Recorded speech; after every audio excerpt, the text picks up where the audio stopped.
La suppression du corps diplomatique par Emmanuel Macron indigne la classe politique. Claude Blanche-Maison est avec nous, ancienne ambassadeur de France et auteur de L'Inde contre vents et marées aux éditions Temporis. Bonjour. Oui, bonjour. Bonjour. Alors, que veut signifier la suppression de ce corps diplomatique, Claude Blanche-Maison? Écoutez, c'est présenté comme le sous-produit en fait de la suppression de l'ENA et son remplacement par un Institut national du service public qui a été créé en janvier et qui va former les administrateurs de l'État pour tous les ministères. Tous les ministères, ça veut dire aussi bien les finances que les affaires sociales, que le ministère des Affaires étrangères. Alors évidemment, ça pose un problème parce qu'on a vu apparaître il y a peu de jours un décret qui supprime le corps des conseillers des affaires étrangères, qui supprime le corps des ministres plénipotentiaires, et effectivement la classe politique, les médias s'émeuvent un peu de cette suppression, parce qu'on se dit mais comment vont être formés les diplomates, comment va-t-on faire? Alors il y a un problème qui n'est pas encore réglé, c'est celui du concours spécial d'accès au Quai d'Orsay pour les gens qui parlent chinois ou japonais ou coréen, une langue orientale, et qui ont fait une angzo et qui accèdent au quai par un concours particulier. Comme le Quai d'Orsay aura toujours besoin de sinologues, de japonologues, de coréanologues, évidemment, il faudra aménager le maintien de quelque chose qui ressemble à ce concours et qui pourrait être une sorte d'exception à cette suppression générale. Les gens s'inquiètent aussi pour le poste d'ambassadeur, mais les postes d'ambassadeur comme les postes de préfet, de par la Constitution, sont à la disposition du gouvernement. Alors il se trouve que chez nous, l'habitude a été prise que les ambassadeurs sont plutôt choisis à l'intérieur du corps diplomatique, mais pas nécessairement. Pas nécessairement. Il y a eu des exceptions. Bah oui, on en a vu beaucoup. Président de la République. Bien sûr, bien sûr. La question maintenant est de savoir si le choix des ambassadeurs se fera plutôt parmi des gens qui ont servi, disons, la majorité de leur carrière au Quai d'Orsay ou pas.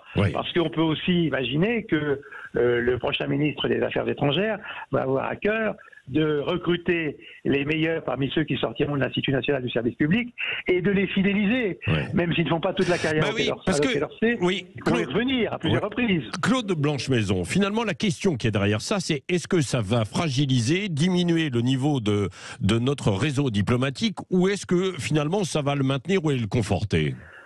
Tout dépend de la réaction qui va avoir lieu, des décisions du prochain ministre des Affaires étrangères, naturellement avec le prochain gouvernement et avec le président de la République, quel qu'il soit. Il faut en effet que le Quai d'Orsay se constitue une sorte d'académie diplomatique pour donner une formation supplémentaire à ceux qui viendront travailler chez lui, à Paris ou à l'étranger, parce que c'est en effet spécifique. Moi, j'ai appris mon métier, il n'y avait pas d'académie diplomatique, j'ai appris mon métier avec mes 2 premiers ambassadeurs, et j'ai appris mon métier sur le tas. On peut imaginer, il y a d'autres pays qui ont des académies diplomatiques qui forment les diplomates. Il va falloir trouver un compromis, sinon en effet, il pourrait y avoir une baisse du niveau, parce que cette polyvalence entre les administrateurs de l'État pour tous les ministères est un peu illusoire. Évidemment, là, il y avait une forme de professionnalisation, donc on était finalement diplomate, et puis on allait faire toute sa carrière globalement dans la diplomatie. Là aujourd'hui, on pourra s'occuper de l'agriculture. On sa carrière, en effet. Oui, on pourra s'occuper de sa carrière, et avec la perspective, sauf si on fait père et mère, de devenir ambassadeur. Bon, si cette perspective diminue, évidemment, ça retirera une incitation à venir à venir au Quai d'Orsay ou à venir en poste dans les ambassades.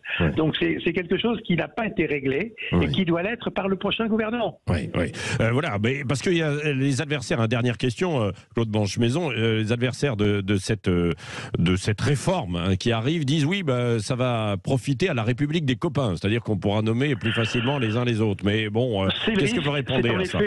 C'est en effet le risque, parce que actuellement, encore une fois, ces postes d'ambassadeurs, comme les postes de préfet, sont à la disposition du gouvernement, qui peut nommer qui il veut, mais l'habitude a été prise, comme dans la plupart des pays, sauf les États-Unis, de nommer à ces postes des gens qui, pour la grande majorité, 95% des cas, étaient déjà des diplomates, et donc avaient appris le métier.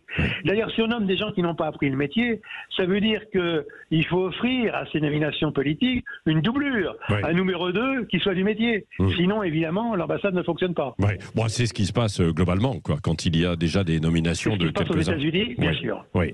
Merci beaucoup. Chez nous aussi. Oui, merci. Je vous en prie. Merci Claude Blanchemaison, ancien ambassadeur de France, auteur de L'Inde contre vents et marées aux éditions Temporis. Je le signale au passage.